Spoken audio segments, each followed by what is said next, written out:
Battery പോക്കാണ് sir. ചവിട്ടിയേൽപ്പിച്ച് നോക്കി എടുക്കുന്നില്ല. ആരാന്ന് വെച്ചാൽ നോക്കാൻ പറ. വീട്ടിലെത്തിച്ചേ. ഓട്ടോ വിളിച്ചോ.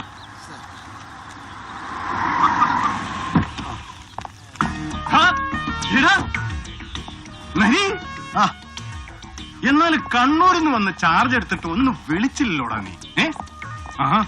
എന്നെ പറ്റിയടാ sir. Actually sir I mean ഉത്തം ബാറ്ററി കിടന്നായിരുന്നു സാറേ. ഇന്നലെ വണ്ടി ഹാൻഡ് ഓവർ ചെയ്യുന്നതിന് മുന്നേ നമ്മുടെ മറ്റേ DVSP സെബാസ്റ്റ്യൻ സാറ് അത് ഊരിയിട്ട് പുള്ളിയുടെ സ്വന്തം വണ്ടിയെ പിറ്റി. അത്രേ ഉള്ളൂ. നീ ഒരു പണി എന്തോ. നിനക്ക് നമ്മുടെ ആ സഹദേവന്റെ ബാർ അറിയില്ലേ? അയ്യോ സാറേ, എടാ നോർത്തിലെ ഒമേഗ ബാറ്. നിനക്ക് ഓർമ്മയില്ലടാ? എടാ തേരട്ട സഹദേവൻ വ്യാജമദ്യം പണ്ടൊരു 5-6 പേരുടെ കണ്ണുപോയ കേസ്. എടാ അന്ന് നീ അവനെ പിടിച്ച് അകത്തിട്ട് ചവിട്ടിയിട്ട് അവന്റെ 3-4 റിബ് ഒടിച്ചിട്ടുണ്ട്. ബെസ്റ്റ് കക്ഷി. ഓ നിന്നോട് പറഞ്ഞിട്ട് കാര്യമില്ല. സുലൈമാനെ, നീ നേരെ ഒമേഗ ബാറിലേക്ക് ചെല്ലുക. കൗണ്ടറിൽ സഹദേവന്റെ അളിയൻ മിസ്റ്റർ പുഷ്കർ അർഷനെ കാണുക. എന്നിട്ട് തോമസ് ആന്നി സാർ SP പറഞ്ഞിട്ടാന്ന് പറയുക. അവൻ മിനിറ്റ് വെച്ച് ആളെ വിട്ട് വണ്ടി എടുപ്പിച്ച് പുതിയ ബാറ്ററിയും പിടിപ്പിച്ച് പറയണ സ്പോട്ടിൽ കൊണ്ട് ഇട്ട് വരും. നീ ചെല്ലേ, ഞാൻ വിളിച്ചു പറഞ്ഞോളാം. ഇനി വേറെ വല്ലതും വേണോടാ? ഫോഗ് ലാമ്പോ, ടയറോ, ഓയിൽ ചേഞ്ചോ? എനിക്കൊരു ബാറുകാരന്റെ ബാറ്ററിയും വേണ്ട, കോപ്പം വേണ്ട. സർക്കാർ വണ്ടിയാ, സർക്കാർ പണിച്ചോളൂ. സർക്കാർ പിന്നെ പുഴിങ്ങ അങ്ങ് തരും. എടാ നരി, ദേ നോക്ക്. എടാ നമ്മുടെ ഈ ഡിപ്പാർട്ട്മെന്റിലെ മുഴുവനെ 3/4 വണ്ടികളും ഒരുവിധം മെനയായിട്ട് റോട്ടിൽ കിടന്ന് ഓടുന്നതേ വേണ്ടേ ഈ പാവം പിടിച്ച ബാറുകാരന്മാരുടെയും സ്പിരിറ്റ് കച്ചവടക്കാരുടെയും കൃപാകടാക്ഷം കൊണ്ടാ. എന്തിന്? എന്റെ ഈ Skoda oil, diesel, filter change. എടാ എടുത്തിട്ട് 6 മാസമായി. ഒരൊറ്റ നയ പൈസയുടെ കാശ് സ്വന്തം പോക്കറ്റിൽ നിന്ന് ഇറക്കിയിട്ടില്ല. തോമസ് ആന്നി എല്ലാം സ്പോൺസേഡ് ആടാ. എന്നാ പിന്നെ വീട്ടിൽ പെമ്പർ നോത്തിക്കൂടെ ഒന്ന് ഏർപ്പാടാക്കി കൊടുത്തൂടെ? എന്തോന്ന് sponsorship?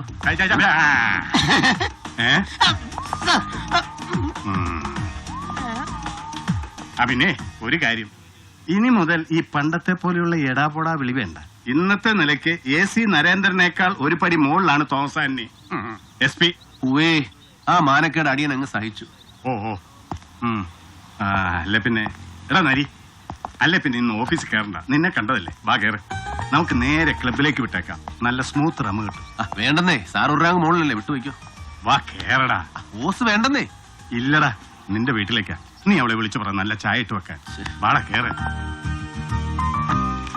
The modern left, challenges and problems. സമരവും ജീവിതവും. എന്താടി ഇവനെപ്പോഴും വലിയ സഖാവാ? കഷ്ടം. എന്നാലും എന്റെ പ്രഭേ, ഇവന്റെ ഈ ഒടുക്കത്തെ ന്യൂ ലെഫ്റ്റും മോഡേൺ ലെഫ്റ്റും വാങ്ങിച്ചു കൊടുക്കുന്ന ചക്രം ഉണ്ടേല് തന്റെ ഈ തിന്നേല് 4 നല്ല കസേര വാങ്ങിച്ചിടായിരുന്നല്ലോ. ആരെങ്കിലും വന്ന് കേറുമ്പോ മെനയായിട്ടൊന്നിരിക്കേ. വരുന്നുണ്ട്. തോമാച്ചൻ നേരിട്ട് തന്നെ ചോദിച്ചാ മതി. ദേ കണ്ടില്ലേ, നിങ്ങളുടെ ഈ കഴിഞ്ഞ ട്രാൻസ്ഫറിന് ഈ പഴഞ്ചൻ സാമാനങ്ങളെല്ലാം കൂടി ഇവിടുന്ന് കെട്ടിപ്പറക്കി കണ്ണൂർക്ക് പാഴ്സൽ വാണി കയറ്റുമ്പോഴേ ഞാൻ പറഞ്ഞതാ നരീനോട്. എടാ നിലമ്പൂര് നമ്മുടെ വിശ്വസ്തന്മാര് പിള്ളേരുണ്ട്. അവന്മാര് കാട്ടിക്കേറി നല്ല 1-ാം തരം കള്ളത്തടി വെട്ടി വീട്ടിൽ കൊണ്ട് ഇട്ടു തരും. എന്നതാ വേണ്ടെന്ന് വെച്ചാ നല്ല ഈട് ഫർണിച്ചർ പണിയിപ്പിച്ചിട്ടോടാന്ന്. ആര് കേക്കാൻ? ആ കള്ളത്തടി വെട്ടിക്കൊണ്ടുവന്ന് തന്റെ അമ്മായിയപ്പനില്ലേ ഉമ്മച്ചൻ കോണ്ടാക്ടർ, അത് ഞാനൊരു സപ്രപഞ്ചം പണിത് കൊടുത്തു. എനിക്കിതാ ഇവന്റെ ഇതേ ഇരുന്ന ഊരിറയ്ക്കും. സാറന്മാരാരും ഈ വഴിക്ക് വിരുന്ന് കയറണ്ട. നല്ല ചായ. ഒന്ന് പോടാ. ദേ പ്രഭേ, നാളെ കാലത്തെ ഞാൻ അവന്മാരെ പറഞ്ഞിങ്ങോട്ട് വിടും. ഇൻസ്റ്റാൾമെന്റുകാര് സെറ്റിയോ കട്ടിലോ ഡൈനിങ് ടേബിളോ കോപ്പോ കുടച്ചക്രോ എന്നതാ വേണ്ടെന്ന് വെച്ചാ ഇറക്കിച്ച് പോവന്മാര്. സൗകര്യമുള്ളപ്പോ ഉണ്ടെങ്കിൽ ഉള്ളതുപോലെ അടവടച്ചാ മതി. ഇനി ഇല്ലേ ഒട്ടടയ്ക്കുകയും വേണ്ട. നമ്മുടെ പിള്ളേരാടാ. തോമച്ച, ഇൻസ്റ്റാൾമെന്റ് ആണ് പുട്ടുകൂടാണെന്ന് പറഞ്ഞ് ഏതെങ്കിലും ഒരു ചെറ്റ എന്റെ മുറ്റത്ത് കാല് കുത്തിയാലുണ്ടല്ലോ, അവന്റെ നടുവ് ഞാൻ ചവിട്ടി പറിക്കും. ഒടിക്കോ പറിക്കോ എന്നാ ചെയ്യ്, നിന്റെ ഇഷ്ടം. എന്നാ പ്രഭേ. മോനെ, കഴിഞ്ഞ തവണ നീ ആശുപത്രി കിടന്നപ്പം തോമാച്ച കാണാൻ വന്നിരുന്നു കണ്ണൂര്. ഓർമ്മയുണ്ടോടാ മക്കളെ?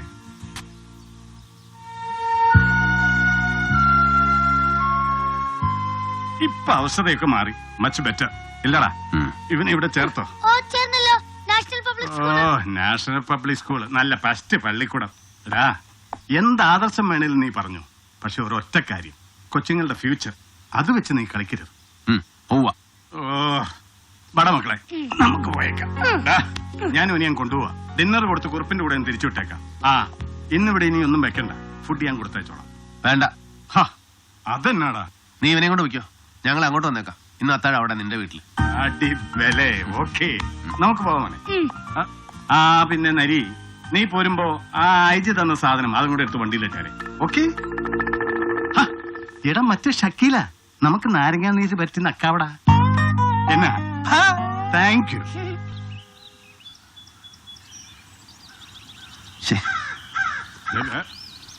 എടാ ദേ, ഇനി മാഡം വന്നിറങ്ങുമ്പോ അവര് വെയിറ്റ് ചെയ്യിച്ചു എന്ന് പറഞ്ഞ് ചുമ്മാ നീ ഒരുമാതിരി കണാവുണ വർത്താനം പറഞ്ഞാക്കരുത്.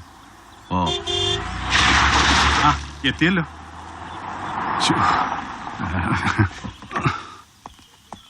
Good evening madam. ഞാൻ തോമസ് ആന്റണി, SP. ബാലു മുമ്പ് തൃശ്ശൂർ ഇരുന്നപ്പോ അതേ SP ആയിരുന്നപ്പോ ഞാൻ PG സർക്കിളാ. ഇടയ്ക്കിടയ്ക്ക് അതേ അവിടുന്ന് വിളിച്ചു പറയുമ്പോ ഞാൻ വെടിയറിച്ചായിട്ട് വരുമായിരുന്നു വീട്ടിൽ. അയ്യോ മാഡം, ഇത് നരേന്ദ്രൻ JCയാ. കണ്ടിട്ടില്ലെന്നേ ഉള്ളൂ. വരൂ.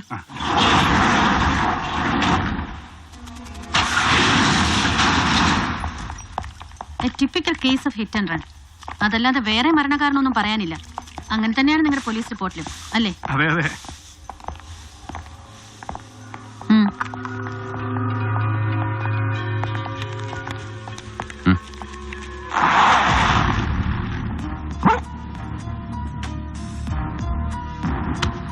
കണ്ടില്ലേ, ഇന്റാക്ട് ആയിട്ട് മുഖം മാത്രമേ ഉള്ളൂ.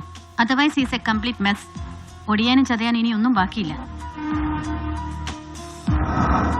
മാം പറയുന്നത് നീ കേൾക്കുന്നില്ലേ? ഓ സർ, ഇവിടെ ഇവിടെ ഒന്ന് ക്ലീൻ ചെയ്തേ.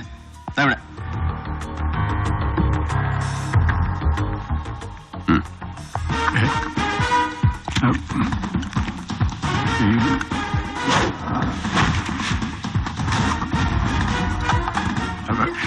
അയ്യോ എടാ, മാഡത്തിന് 6 മണിക്കൂർ റിസപ്ഷൻ ഉണ്ട് അല്ലേ മാം?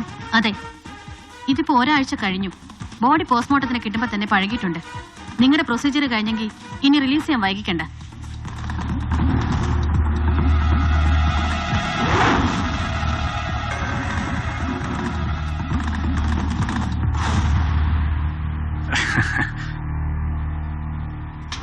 മുസ്തഫ സർ. ഈ പാട് ഇൻക്വസ്റ്റിൽ ഇത് എഴുതിയിട്ടുണ്ട്. സർ. ഡോക്ടർ ഒബ്സർവേഷനിൽ പ്രത്യേകിച്ച് വേറെ എന്തെങ്കിലും? നോ. റിപ്പോർട്ട് നിങ്ങളും വായിച്ചതല്ലേ? അതെ, എനിക്ക് ഒരു 5 മിനിറ്റ് ഡോക്ടറോട് സംസാരിക്കണം. ഫേസിന്റെ ക്ലോസ് ഷോട്ട്സ്, എല്ലാ പോസിബിൾ ആംഗിൾസും, പിന്നെ full body, sir. Inch to inch, every mark in detail. Sir. Doctor please come, please come.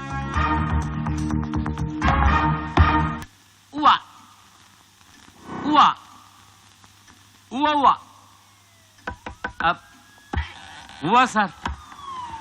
അയ്യോ ഇല്ല സാർ. ഞാൻ എത്തിക്കോളാം സാർ. ഇല്ല സാർ, ഞാൻ വെയിറ്റ് ചെയ്തോളാം സാർ.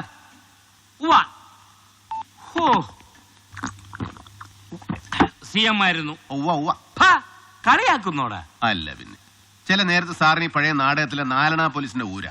മേലാവിന്ന് ഫോൺ വരുമ്പോ ഇവിടെ എഴുന്നേറ്റ് നിന്ന് അറ്റൻഷൻ ആവുക, ഫോണിൽ കൂടെ സല്യൂട്ട് ചെയ്യുക, അവിടെ ചീത്ത വിളിച്ച ഇവിടെ മൂത്രം ഒഴിക്കുക. നാണമില്ല സാറേ? അയ്യേ. എന്നിട്ട് ബോഡി എക്സാമിൻ ചെയ്തിട്ട് എനി ലീഡ്സ്? അങ്ങനെ ലീഡ്സ് ഒന്നും പറയാറായിട്ടില്ല. പിന്നെ പോസ്റ്റ്മോർട്ടം ചെയ്ത് മറ്റേ IG ബാലുവിന്റെ IG ബാലുവോ?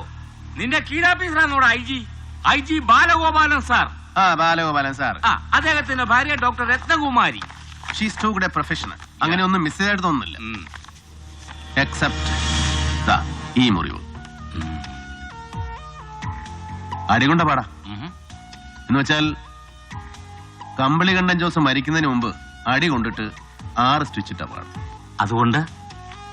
അതുകൊണ്ട് സാർ, ഇതൊരു ലീഡാണെന്നോ അത് അന്വേഷിക്കണമെന്നോ എന്നൊന്നും അറിയില്ല, ഒന്നും തീരുമാനിച്ചിട്ടില്ല. പക്ഷെ ഡോക്ടർ ഇത് ശ്രദ്ധിച്ചില്ല. മഹാസ്ട്രലിയും ഇൻക്വസ്റ്റ് റിപ്പോർട്ടിലും ഇത് എഴുതിയിട്ടുണ്ട്. ഡോക്ടറുടെ റിപ്പോർട്ടിൽ ഇത് മെൻഷൻ ചെയ്തിട്ടില്ല. അഥവാ അവരിത് നെഗ്ലക്ട് ചെയ്തു. അയ്യോ, മനഃപൂർവ്വം നെഗ്ലക്ട് ചെയ്തെന്നല്ല, അങ്ങനെ ആവണമെന്നുമില്ല. നീ അവരോട് ചോദിച്ചില്ലേ? ചോദിച്ചു. ഇനി ഇതിന്റെ പേര് മോളിൽ നിന്ന് തെറിവെല്ലാം വരുവോ? നീ പറഞ്ഞു കുഴപ്പിച്ചോ? ഇല്ല സാർ, ഒരു IPS കാരന്റെ 2ാം ഭാര്യയോട് ഒരു സാധാ അസിസ്റ്റന്റ് കമ്മീഷണർക്ക് ചോദിക്കാവുന്ന ലിമിറ്റിൽ അത്രയേ ചോദിച്ചുള്ളൂ. എന്നിട്ട് അവരുടെ വെർഷൻ കറക്റ്റ് ആണ്. ഉം, മരണവുമായി ഈ മുറിവിന് ബന്ധമില്ല. ഉം, ഉം, ഇത് മരണ കാരണമോ കാരണങ്ങളിലൊന്നോ അല്ല. ഉം. സോ ഇത് പോസ്റ്റ്മോർട്ടം റിപ്പോർട്ടിൽ മെൻഷൻ ചെയ്യണമെന്നുള്ളതിന് നിയമവശാൽ വ്യവസ്ഥയില്ല. അങ്ങനെ പറഞ്ഞോ ഡോക്ടർ? പറഞ്ഞു. സാർ, ഈ ജോസ് മരിക്കുന്നതിന് മുമ്പ് അല്ല കൊല്ലപ്പെടുന്നതിന് മുമ്പ് ആരുമായ ഒരു ആരോ ഭാരമുള്ള ഒരു ഒബ്ജക്റ്റ് ഉണ്ട്. മടിയാകാം, ലാത്തി, ക്ലബ്ബ്, വാക്കിംഗ് സ്റ്റിക്ക്, ചുറ്റിക, എനിത്തിങ്. വെറും മടിയല്ല, ലോഹം. അങ്ങനെ എന്തോ കൊണ്ട് അടിച്ച മറ്റേ മോന്ത പൊട്ടിച്ചിട്ടുണ്ട്. ഓ, മരിക്കുന്നതിന്റെ തലേദിവസം അല്ലെങ്കിൽ അതിന്റെ തലേദിവസം ഉണ്ടായ മുറിവാണ്. അതിൽ കൂടുതൽ കൃത്യമായി പറയാൻ പറ്റില്ല. എന്ന് പറഞ്ഞോ ഡോക്ടർ? ഇല്ല. പിന്നെ കണ്ടാലറിയാം. സർ, ക്രിമിനൽ ഇൻവെസ്റ്റിഗേഷനിൽ മിനിമം എക്സ്പോഷറിൽ ഒരു സാധാ പോലീസുകാരൻ ഒരു ബോഡി കണ്ടാൽ, ഒടിവോ ചതവോ മുറിവോ കണ്ടാൽ ഒരുപാട് തെളിവുകൾ കിട്ടും. ഉം. IPS കാരന്റെ കണ്ണിൽ അത് പെടണമെന്നില്ല. ഓഹോ, അതെന്താ? സർ, ഞങ്ങളെ പോലെയുള്ള കീഴ് ഓഫീസർമാര്, അതായത് ലോ റാങ്കിലുള്ള ഓഫീസർമാർ എഴുതി തരുന്ന റിപ്പോർട്ടുകളെ നിങ്ങൾ വായിക്കാറുള്ളൂ. ചത്തവന്റെ ബോഡി വായിക്കാറില്ല. ഓ. വേണോടാ? വേണ്ട. ഇനി വേറെന്തെങ്കിലും ഉണ്ട് സർ, ചോദ്യങ്ങളാണ്. അത് ശരി. അപ്പൊ നീ എന്നെ ചോദ്യം ചെയ്യാൻ പോവാണോ? യെസ്, മർഡർ ആണെന്ന് നിങ്ങൾ പറയുന്നു. എനിക്ക് ഉറപ്പില്ല. അങ്ങനെ ആവാം, അല്ലേ? അതെ. സാർ, ഈ മഹാനഗരത്തിൽ ഒരു വർഷം 100 കണക്കിന് കേസുകൾ ഉണ്ടാവുന്നു ഈ ഇനത്തിൽ. മർഡേഴ്സ്, അജ്ഞാത മൃതദേഹങ്ങൾ, അങ്ങനെ പലതും. അതൊന്നും ആരും അന്വേഷിച്ചു പോകാറില്ല, ഒന്നോട്ട് തെളിയാറുമില്ല, അല്ലേ? അതെ. പിന്നെ ഇവന് മാത്രം എന്താണ് ഈ ഒരു പ്രത്യേകത? എടാ, അത് ഇതൊരു മർഡർ ആണെന്ന് ആര് തീരുമാനിച്ചു സാർ? നിങ്ങളോ അതോ നിങ്ങൾ ഇത് ഏൽപ്പിച്ച മുഖ്യമന്ത്രി? ഇതിപ്പോ ഒരു മർഡർ ആണോ എന്ന് ചോദിച്ചാൽ CM അങ്ങനെ ഒരു ഇൻഫർമേഷൻ ഉണ്ട്. സാർ, നീ ഇപ്പൊ ഇത്രയൊക്കെ അറിഞ്ഞാ മതി, ബാക്കി വഴിയെ. ബാക്കി വഴി അറിയണം, ചോദിക്കും. ആരോട്? മുഖ്യമന്ത്രിയോടോ? ഡാ, എന്നാ സാർ ചോദിക്കണോ? പാർട്ടി തെരഞ്ഞെടുപ്പിന്റെ രഹസ്യ ഗ്രൂപ്പ് യോഗം കഴിഞ്ഞ് ഇന്ന് രാത്രി ഗസ്റ്റ് ഹൗസിൽ എത്തുന്നില്ലേ മൂപ്പനെ? നമുക്കൊന്ന് ചോദിച്ചാലോ സാർ? ഓ, ഇവനെന്റെ തല തെറിപ്പിക്കും. രാത്രി ഗസ്റ്റ് ഹൗസില് എടാ CM കാണുന്നു. ലോ റാങ്കിലുള്ള ഒരു പോഴനാണെങ്കിലും നിന്നെ കൂടെ കൂട്ടാൻ പറഞ്ഞിട്ടുണ്ട്. പോവാ. Sharp 9 PM. ലാൽ സലാം.